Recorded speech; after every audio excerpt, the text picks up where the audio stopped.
এরপরে ওই দিকে নিয়ে কালকে আস্তে আস্তে আমরা 100 লিটার নিয়ে নেব।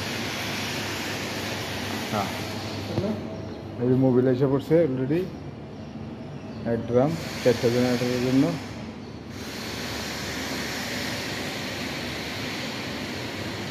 লুজ ওইটা আছে, ওই যে সোল্ডার করার পরে একটা ইনটেক এটা 10 লিটার মনে লাগবে, কি পয়েন্ট করবেন না।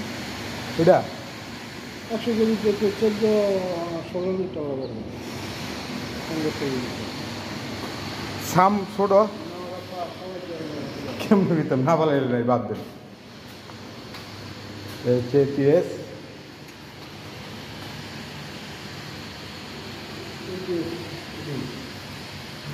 টিএস। হ্যাঁ